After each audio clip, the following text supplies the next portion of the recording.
Going live, and you are looking live at sold out MetLife Stadium, where today the 16-0 New York Giants will be taking on the 0-16 Washington Commanders. Why are Washington Commanders 0-16? Because they suck. Welcome to the Gridiron. Anybody out there at all?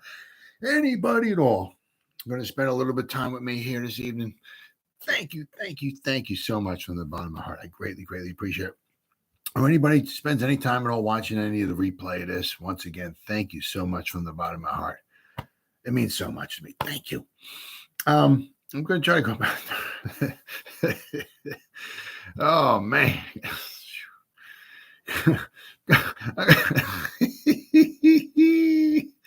Woo! I'm going to try to go about 30 minutes here. Oh my God. Talking about that game from yesterday. Oh my God. I mean, I would honestly, guys, I freaking despise the Eagles. I mean, I hate them. I would rather take a fork and jab in my eyeball and pluck out each eyeball, right? And have no eyes than to watch that. I can't stand it. Absolutely, I can't stand Eagles. Cannot stand them. Between me and my son, he's a Cowboy fan. All right. He jumping on the bandwagon. He started liking football back in the mid-90s, and the Cowboys were a team. So he jumped on the bandwagon. So, but between me and him, right, the rule, we got like two rules. Okay. Mine is, for football, the Giants win the Super Bowl. That's rule number one.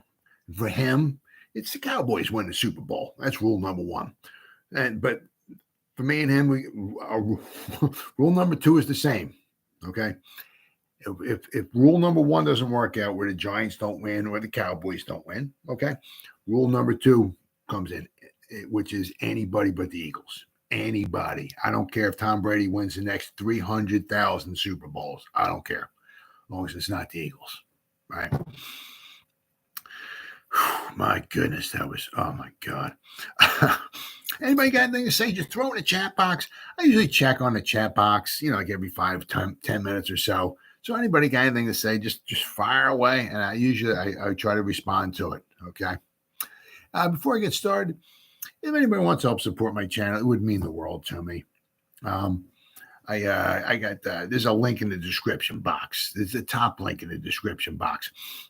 You click on it, takes you, I guess, my membership page. I got 3 different membership levels. I got the first one's called the Saquon. The second one's called the Lawrence Taylor, and the third one is called the Gridiron. Right? Each one's got their own little perks to them and all and everything.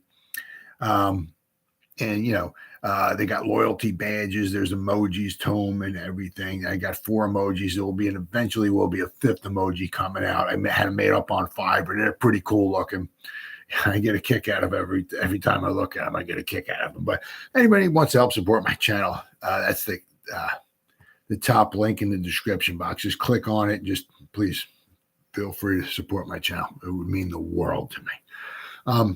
And if you're not subscribed, okay, click on that subscribe button below. Hit the bell icon. That way, next time I go live or next time I put out a video, you'll be notified. And it's free, free of charge. All right. And then finally, also in the description box below, just a little ways down, there's 3 links. Okay. They're all Facebook links. All right. The top one, okay, is to my Facebook group. Okay. It's called the Gridiron, right? There's over 1,800 members in there. We just welcomed in. What did I just welcome in? I just had a post here. It was like 11 or see more here. What do we got? 1, 2, 3, 4, 5, 6, 7, 8, 9, 10. It was 11. You just welcomed in 11 new members about 2 hours ago. So there's over 1,800 in there. I try to, put stuff in there every day. Try to keep it fresh. 7 days a week. I'm always, in there. And also the thing about a group is that the members they can post in there as well too. Okay, so between me and the members, there's always, 5 to 10 different things going in there every day. All right. And then also, there's 2 more links below that. They're both Facebook links, and they're to pages. Okay. Now, there's 2 pages I got. The bottom one is This Day in Giants History. Okay. I'm not quite as active on that one right now because I spent a lot of time with the YouTube channel, the Facebook group, and the Facebook page, right? But eventually I'm going to be starting to devote more time to that one too, and I'll have 2 pages up and running. But the one in the middle, it's the New York Giants, called the Gridiron. That page, what do we got? As of right now, we got 348 people who like it, 972 people following it. So probably by this time tomorrow night, I'll probably be up over 1,000 people following. The following is, I'm great. I'm grabbing like 20, 30, 40 new followers every day. It's really, really jumping up. It's jumped up a hell heck of a lot. Let me tell you what. As I said, it's the same thing as in the group. Okay. I try to every day, I try to put 5 things, if not more, in there. So every day, 7 days a week, I'm always putting stuff in there. And I try not to commingle. All right. So pretty much whatever I put in the group, I don't put in the page, right? It's vice versa, okay? So it's all different posts and everything. But with the page, I'm the only one who's allowed to post anything in there. So that's why I always try, there's no members can post or nothing like that. So I always try to make sure I pay special attention to the page, making sure I always get new stuff in there every day, right? So click on those links, become a member of the group, right? And then click on the page and like it and follow it too. I mean, I said there'd be all kinds of stuff every day going in there, right? And money back guaranteed, and you won't be disappointed. All right. So with all that, all that out of the way. Oh my God. Wow.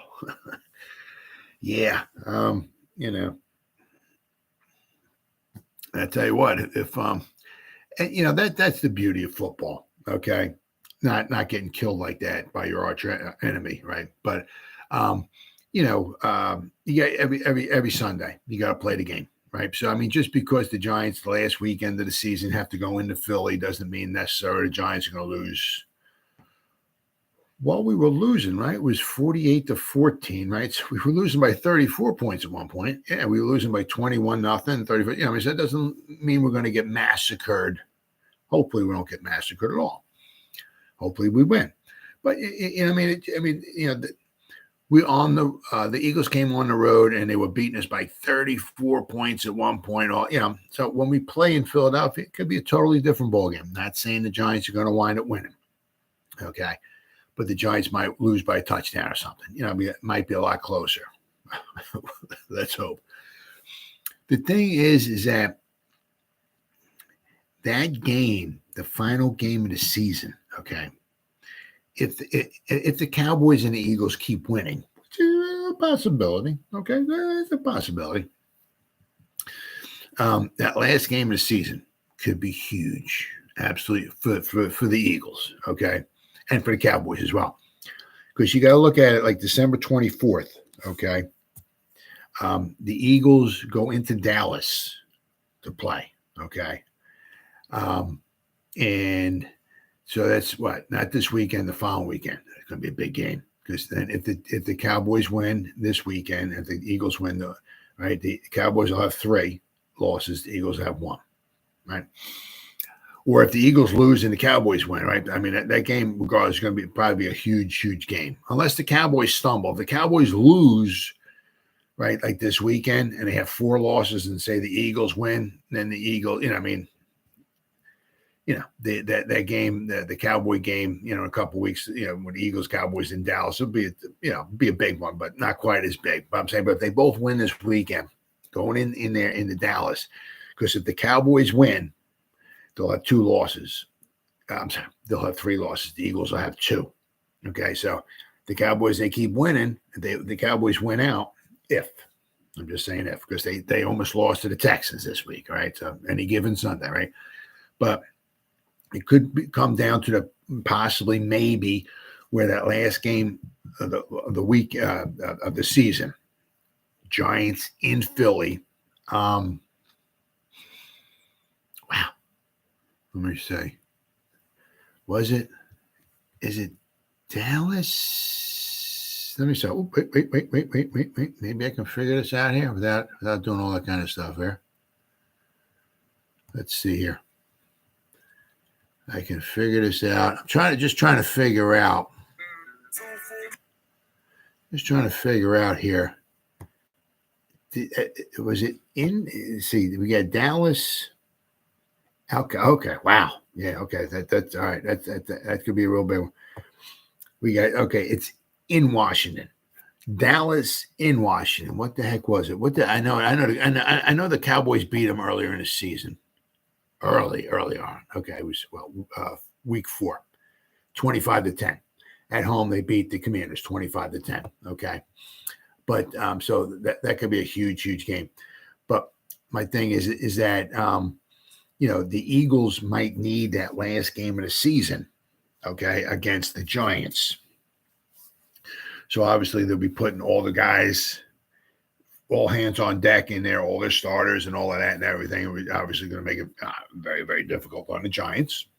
But it's also kind of saying is that if the Eagles have wrapped it up, okay, and they don't need that game, quite possibly the Eagles might wind up putting in, maybe their backups, maybe putting their starters in for a little while if the Eagles don't need that last game. Maybe the first half of the game, put their starters in first quarter, something like that, and then put their backups in after that, right? So maybe the Giants might, I don't want to say have a chance, but, that might make it a little easier, obviously, on the Giants if the Eagles have their backups in there, okay? Because the Eagles don't want to, if the Eagles have it sewn up, by the last weekend of the season, because they don't want to have that week off, health-wise, it would help them out. But you want to keep the guys. You don't want to, hey, guys, take 3 months off. We'll come back and we'll start playing in the playoffs and we'll win. And no, because you play one game. If you got too much time off and all, that's not necessarily a good thing, right? So, the Eagles might put their starters in for maybe half a game or something like that because they don't want to rest their starters for the final game of the season, then have a bye week in the playoffs, and then, right? So that would be 3 weeks that their starting team wouldn't be playing football. That wouldn't be a good thing. Okay.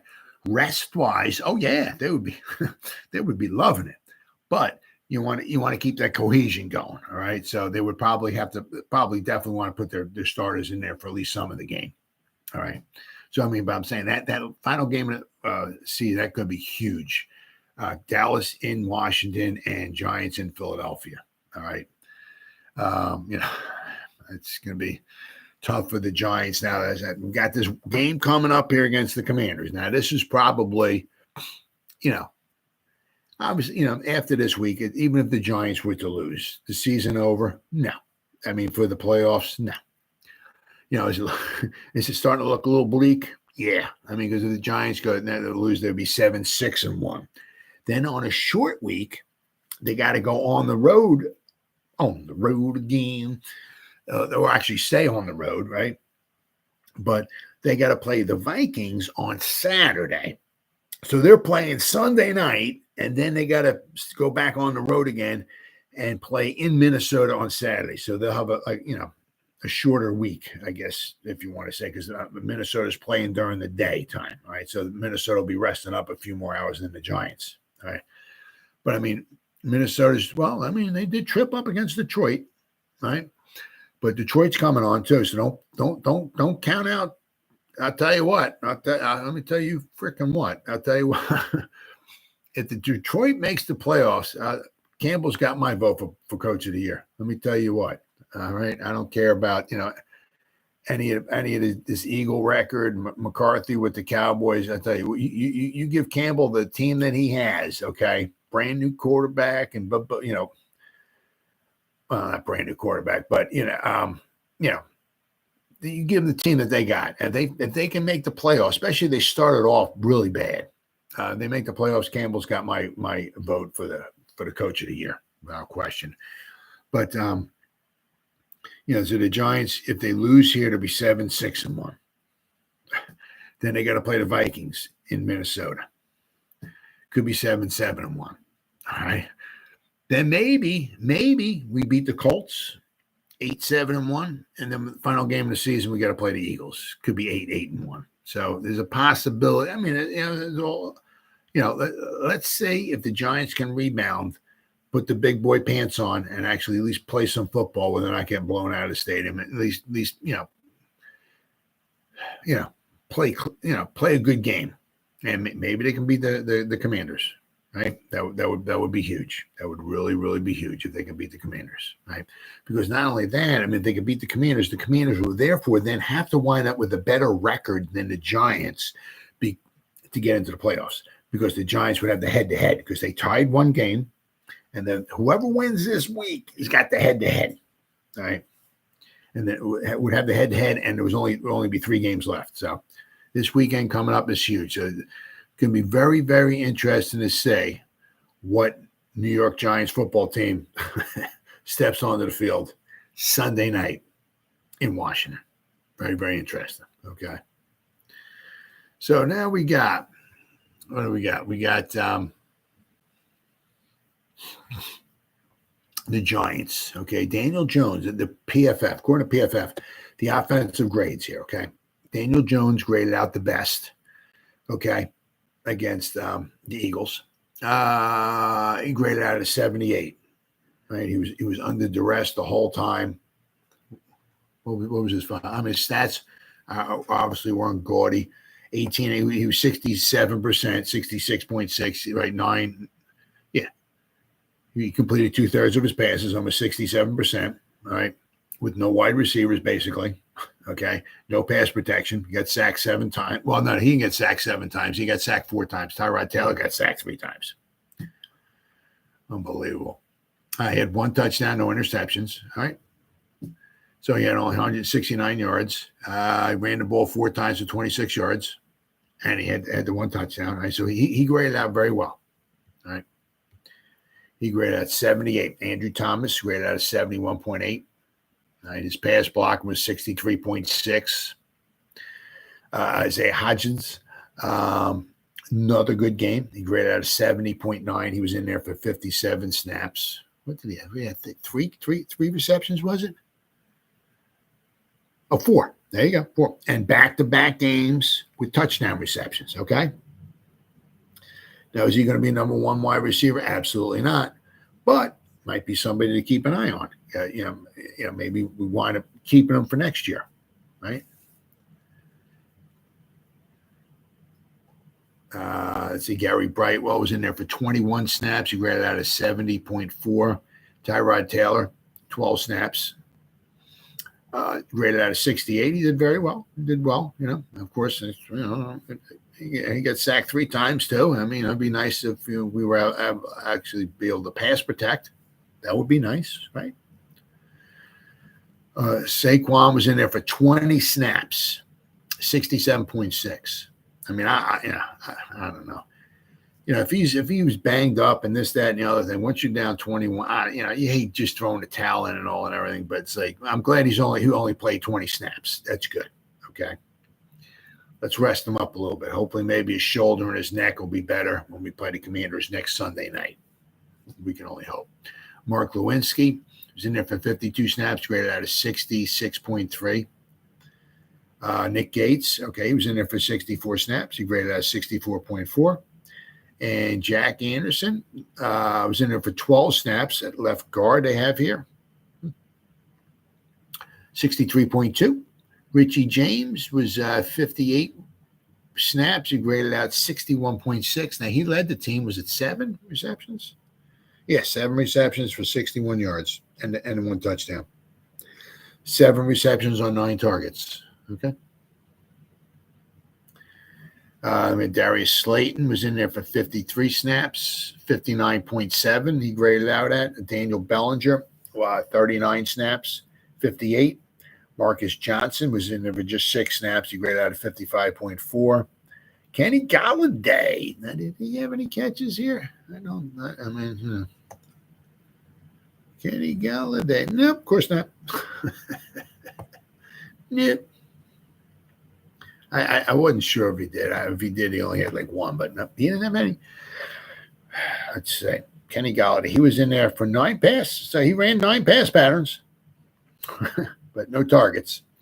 Nick Vannett was in there for 28 snaps. He graded out of 52. Then we got this is where some of the what would you say, the worser grades. Okay, we got Feliciano. All right, at center grade was in there for 64 snaps, 49.4. Okay. Matt Breida was in there at 23 snaps. He graded out 48.9. Tyree Phillips was there for right tackle. Graded out 48.3. Matt Parrott, all right, was in there. They got here at right tackle as well for 12 snaps. He graded out 44.8. Tyree Phillips' pass blocking grade was 29.9. Matt Parrott's pass blocking grade, 24.3. Chris Myrick was in there for just 4 snaps, 40.9. And, jeez, this is something we really don't like saying. Evan Neal was in there for 52 snaps, starting right tackle. 35.7. He was the worst graded Giant, 35.7. His pass block was at 20.2. Man, 20.2. I mean, just, I was just kind of wondering. It's like, if they just keep, is you just drop back the pass, and it was just like guys all over the quarterbacks. Well, I don't understand. It seemed like a lot of the times it was 5 guys just trying to protect, and it just didn't seem like it was working. And it's like what's the definition of insanity? Doing the same thing over and over and over and expecting a different result. Well, the Eagles got 418 sacks on us so far today. We got 5 guys blocking against their 4. They got 418. So this time we'll have 5 against their 4, but this time it'll be different. No, it's not. I don't know why they won't put another guy in there. Maybe put 6 on 4, right? Double team a couple of the guys. Right, have maybe 5 guys blocking 4, but then another guy is in there, obviously helping out somebody. Just give our quarterbacks a chance. I mean, how are you supposed to complete a pass, right? Or expect maybe a wide receiver to get open if you can't? Once again, another issue with the offensive line. It's obviously look for. Something, whether I don't know if we can do much in the free agency, or look maybe to pick somebody up in the draft. Once again, I mean, we need a wide receiver. Obviously, we could probably use, unless maybe we're going to let Feliciano go, maybe start Gates at center, because let's see, Gates was at left guard. Okay, graded at 64.4. All right. What do we got? Nick Gates, he's 64 snaps, 45 pass block, and say he graded out of 66.2. So, unless I said maybe we want to get Feliciano go and maybe move Gates in there full time. Feliciano, what's he been doing there? Well, he's had some good, against Washington, he graded out of 82, but then against Detroit, he was a 51. Houston, he was a 61. Seattle graded out of a 70, then a 69 against Jacksonville. Baltimore graded out of 60, but then Green Bay graded out of 39. Carolina graded out of 39. Tennessee graded out of 49. He's I guess a decent, but if he seems to go up against maybe elite talent or whatever, it just seems like he's struggling. So it's going to be interesting to see what the Giants wind up doing with him. If they try to re-sign him or let him go, going to be interesting. All right, but look for, as I said, we need a playmaker. Okay, without question. Now, obviously, we don't have to get them all next year, because this is not a 2-year fix here or something like that. Each year, hopefully Shane and Dable, going to take steps in the right direction. So look for next year the Giants to we got ourselves Wan'Dale Robinson, a very good pick in the second round. So we don't need we don't need a first round wide receiver. Maybe we go that route. Who knows? But then we'll have to want to wait and see what we're going to do with Daniel Jones as well, too. If not, we're going to ride out with Tyrod Taylor next year. So we'll have to wait and see. So we got a lot of things going to be going on. What are we going to do with Daniel Jones? And I said, then we need to do something with the offensive line. Sound like a broken record, right? We need another wide receiver. I mean, we could really use a stud. Okay, not these guys that like I said, Wan'Dale's good. Maybe Sterling Shepard's good if we re-sign him and this, that, and that. But we need a stud. Somebody's going to scare the other team. Okay, and we need somebody at the inside linebacker position. Somebody who can clog some holes. All right. So it's going to be very interesting. All right, so let's go to the defensive side here. Defensive side of the ball here. All right. What we got? All right, Zion Gilbert. He was only in there for 8 snaps. He graded out at number 1. He was 77.1. Sexy Dexter is in there for 49 snaps, graded out of 71. Tony Jefferson, it just goes to show you also how we got affected also by not having Leo the Lion in there, right? I mean, he certainly would have helped. Now, would he have prevented all of that 200? Was it 2? I got the 5s and the 3s back. Was it 253 or was it 235? 253. Okay. Would he have prevented the 253 yards? No, absolutely not.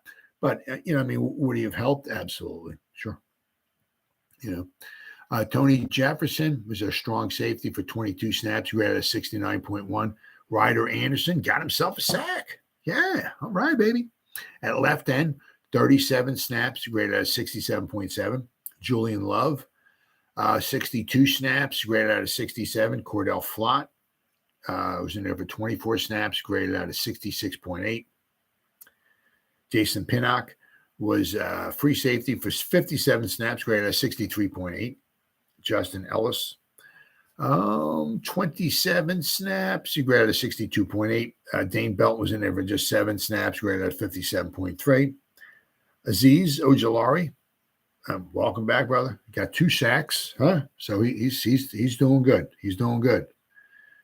And Kayvon Thibodeau, Azeez was in there for 56.4. Kayvon Thibodeau, what did he have? According to PFF, he had 4 total pressures, and I think he got held 13 times. I'm not sure why the refs don't call penalties on the offensive lineman that he goes up against, but maybe somewhere along the line they'll start calling penalties. Kayvon graded at 53.9. Oshane Ximines at 53.9 as well. Nick McLeod at left cornerback was in there for 62 snaps, graded at 52.6. Tay Crowder, for him, he had a decent game, but once again, his tackling this year by PFF is horrible, absolutely horrible. Today he was a 50. Yesterday was 25.6 his tackling grade. He graded out overall 52.6. But Tay Crowder, his tackling for the whole year, 29.2. That's his grade by Pro Football Focus. I mean, it's really bad. Even with the Eagles game in there, and him grading out at 52.6, his overall grade is 29.6. His run defense, 28.2. Okay. I mean, we need help in the middle linebacker position, inside linebacker position, shall I say. All right. Henry Mondeau, 36 snaps at left end, was graded out of 51. Fabian Moreau, 55 snaps, graded out of 47.9. Jihad Ward was in there for 30 snaps, graded out of 44.5. Ellerson Smith, they just had him in there for 3 snaps, 42.4. Micah McFadden, 29 snaps. He graded out 42.1. And his run defense is a 48.6. I mean, just struggling. Jalen Smith at the inside linebacker position, he was in it for 57 snaps. He graded out at 37. His run defense was a 39.7. Toman Fox was on the outside linebacker with 12 snaps. He graded out at 39.6. Darnay Holmes He ran a 39.9. His run defense was a 29.4. His tackling is a 23.2. I mean, it's just so tough. I mean, it's one thing. I mean, when like the other team quarterback drops back to pass and he completes a pass and then he completes a pass and then he completes a pass and he completes a pass. That's demoralizing. But I mean, nothing, just a straight up freaking gut shot, straight up punch in the face, right? Then just the other team just gouging you with runs and you can't do nothing about it. They just turn around, hand the ball off, bam, there's 6 yards. They turn around, hand the ball off, bam, there's another 7 yards. They turn it off, bam, there's 3 or 4 yards. I mean, they just walk down the. It's demoralizing. It's like we can't even stop the run. I mean, that is just ungodly horrible. I mean, they really got the work cut out for them. I mean, but it just also got to show you, what kind of position we're in. The Giants were in, especially with their what would you say? Their lack of salary cap, and their lack of, quality, players in certain positions, right? The thing that just keeps scratching my head, all right, about is that, we had Blake Martinez. They're like, I don't see us needing you. You're not going to play too much, Blake. I mean, maybe 5-10 snaps a game. You want us just to let you go? Yeah, okay, I will let you go. I mean, we're not going to need a good quality inside linebacker. I mean, why would we want to stop the run? So we're just going to let you go, okay? And we'll, we got our inside linebackers, and we'll give up 200-300 yards a game rushing. We're fine with that. I just don't understand that. They saved a little bit. It saved a little bit of money, okay? But I mean, I just don't understand. Their best tackler, as far as inside linebacker, right? Unless maybe they didn't think he was that, he was quite that healthy, But I mean, he was their best tackler, inside linebacker position, and they just let him go. So, but they're going to have to address that without question. All right. Then we got the overall team grades here. Okay. Now the Eagles are number 1 overall, according to Pro Football Focus. Their overall team grade is 92.7. Okay. The Giants, let's see. Oh my God. Giants are number 30. Giants are 64.3 overall. Wow. Offensive grade. The Eagles are number 1, 85.2. Okay. Let's just scroll down to the bottom down there. Giants are number 25, 68.1. Passing grade. The Bengals, number 1, 86.3. They're doing good. Oh, yeah, they're coming on. They're coming on, baby. It's going to be looking good. I tell you what, you got between like the Ravens, right? You got the Bengals, you got the Chiefs, and you got the Bills. The top in each one. Unlike, the NFC. I mean, because the NFC South is like, oh my God, wow. I mean, the Vikings, okay, a decent team, but I mean, they got blown out by the Cowboys. They got blown out by the Eagles, right? So, but I mean, you got the Cowboys, you got the Eagles, and tell you what, you got to give 49ers all the credit in the world with a freaking third string quarterback. Okay. You got to give the 49ers a lot of credit. They got the best defense in the NFL, right? If they can get Jimmy G back, maybe for the playoffs, maybe, right? Got to watch out for them. I mean, they're 9-4. They have a third string quarterback in there. All right. Let's see how many other teams can go up, have a third string quarterback there and be 9-4. Okay. Tough. Pass blocking grade. Okay. Let's see here. The Eagles number 1, 81.3. They got just a phenomenal offensive line. The Giants are number 19. Okay. We are 63.2. I'm surprised we're that high, especially after yesterday. Receiving grades, according to Pro Football Focus, the Dolphins, 83. Now, of course, right? They got, they got Hill and Waddle, right? 2 studs, right? Hill just take the top off the defense, and Waddle is just phenomenal. Wide receiver catching the ball, running routes, right? They got 2. Okay. 2, right? Guys that can get it done, right? You can maybe take away Hill. It's kind of tough to take away 2 guys. If you take away 2 guys, you know, I mean, if you're putting like maybe a cornerback and a safety over top of each one of those guys, you know, now you're going to have, you know, that leaves a lot of room, like maybe in the middle of the field for somebody else to get open. Okay. So, I mean, if you can get yourself 2 wide, like with the Eagles, DeVonta Smith, okay, and Brown, right? 2 wide receivers. But they didn't have to really rely on those guys yesterday because when Jalen Hurts could just turn around and hand the ball off and get 6, 7, they were 8.2 yards a carry, I think the average yesterday. I mean, wow, 8.2 yards a carry. All right, receiving grade. Okay, the Dolphins number 1 at 83. The Giants receiving grade. Let's see here. I mean, let's keep it. Let's keep it what it is. You know, the Giants 67.6. Okay, but yeah, I mean, you gotta remember too, right? You know, the Giants have a lot of guys hurt. Running grade. The Raiders are number 1, 92.4. The Giants are number 17. Somehow we're 80.4. Even, I mean, we haven't been able to run the ball in the past few weeks either. And somehow we're climbing the running grade. I don't quite get that. Run blocking. Falcons, 83.9, number 1. Run blocking. The Giants are number 15. Interesting. All right. The 59.5, the run blocking grade, according to Pro Football Focus. Defense. The Jets, according to Pro Football Focus. All right. Number 1, 84.8. Okay, the Giants defense. Let's just scroll down toward the bottom. That's all we're going to do. Giants, number 30. Wow. 52.1. The Giants defensive grade. 52. Whew, wow. Run defense. The Rams, number 1, 89.2. Let's go down to the bottom down here. Let's see where the Giants are at. The Giants are number 27.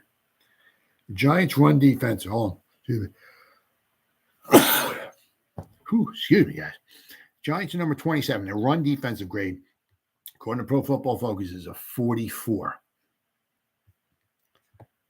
Oh, horrible. Tackling grade. 49ers number 1, 87. Outstanding. The Giants tackling grade, 71. The Giants are number 9 as far as tackling. Okay. Pass rush. You got the Eagles and Cowboys are 1 and 2. Eagles are number 1, 84.2. 83.3 is the Cowboys. Those are the top 2 teams as far as sacks. I think I don't know what the Cowboys had 48 sacks, I think, going into the game. I don't know how many they got. The Eagles had 42. They get sacked the Giants 7 times. So the Eagles have at least 49 sacks. I mean, the Eagles are going to have well over 60 sacks after the season's over. Well over. I mean, 49, and they got another 11. They got, 4 more games? Oh, yeah, easily. I mean, they might have 65 sacks maybe by the time the season's over. I mean, the Cowboys could have close to 70 sacks if they keep going the way they're going. But pass rush, okay, the Giants should be coming on a little bit. I mean, you know, they've gotten, what do they got, 9 sacks in the past 2 weeks, thanks to, you know, Mr. Good old Azeez, right? The Giants are number 24. The Giants are 67.7. But due to Azeez coming back, the Giants got 5 sacks against the Commanders, and they got 4 sacks against the Eagles, right? So they're starting to come on. Hopefully those guys can stay healthy because that, you know, the amount of pressures we've been getting, the amount of quarterback hits, but especially also the sacks we've been getting are huge. 9 sacks the past 2 weeks. That's a plus. That's a huge plus. All right. Defensive pass coverage grade. Denver Broncos, 90.4. They're number 1. The Giants. Let's see here. Giants are, Giants are number 32. According to Pro Football Focus, the Giants have the worst pass coverage amongst all the teams. The Giants grade a 45.1, the pass coverage grade. Absolutely the worst. And special teams. The Giants, I'm sure, took a hit on this one. The Commanders are number 1, 90.8. Very impressive. The Giants, I'm sure they had to take a hit on this one. The Giants are down to number 29. 62.8, still not very good, especially being number 29. So, I mean, all in all, just it's just another brutal loss. Hopefully the Giants can, turn the ship around, hopefully. Because this game here, I mean, obviously, by the numbers and all, is their season over with if they lose? No, of course, they still got 3 games to go. Anything can happen, all that stuff. But this one's huge. I mean, as I said, because, they I said, look out for the Lions, right? Commanders, Giants, and the Seahawks. Those 4 teams battling out for the last 2 spots. Now, the problem is, I said, is the Giants lose to the Commanders. That would mean the Seahawks, the Lions, and the Commanders all have the head-to-head advantage over the Giants. Seahawks beat the Giants, Lions beat the Giants, and the Commanders. If the Commanders were to win this Sunday night, the Commanders have the head-to-head against the Giants. So that means that for the Giants to get in to the playoffs, if they would have to have a better record than those 3 teams. All right. And one thing that would be very, very tough is because the Giants and the Commanders are both 7-5, right? So if the Giants were to lose, the Giants would be 7-6-1, and the Redskins will be 8-5-1. So the Redskins will not only have the head-to-head, but they'll have a game lead on the Giants, and there's only 3 games left. So it'd be very, very difficult to jump the Commanders, right? And I said, then you got, I mean, it is what it is. I mean, the Lions could lose the last bunch of games. Carolina beat the Seahawks. I mean, anything can happen. Anything can happen. But I mean, the Giants, regardless of anything can happen, the Giants still have to win. I mean, to get a real good, decent. I mean, 2 would be nice. I mean, I could see maybe beating the Colts, right? It's going to be tough to beat the Eagles. I mean, we could beat the Vikings. They've been beaten. Right. But, the Giants can get 2 wins. I think we'll have a good shot at making the playoffs, and all starts this Sunday night. Well, all right, guys. Well, it's been 42 minutes. Anybody spent any time at all listening to me? Thank you. Thank you so much from the bottom of my heart. You guys absolutely freaking rock. Or anybody spends any time at all watching the replay this, once again, from the bottom of my heart, thank you so much. I greatly, greatly appreciate it. And as always, guys, you guys stay safe out there and go Giants. Woo! Oh, yeah.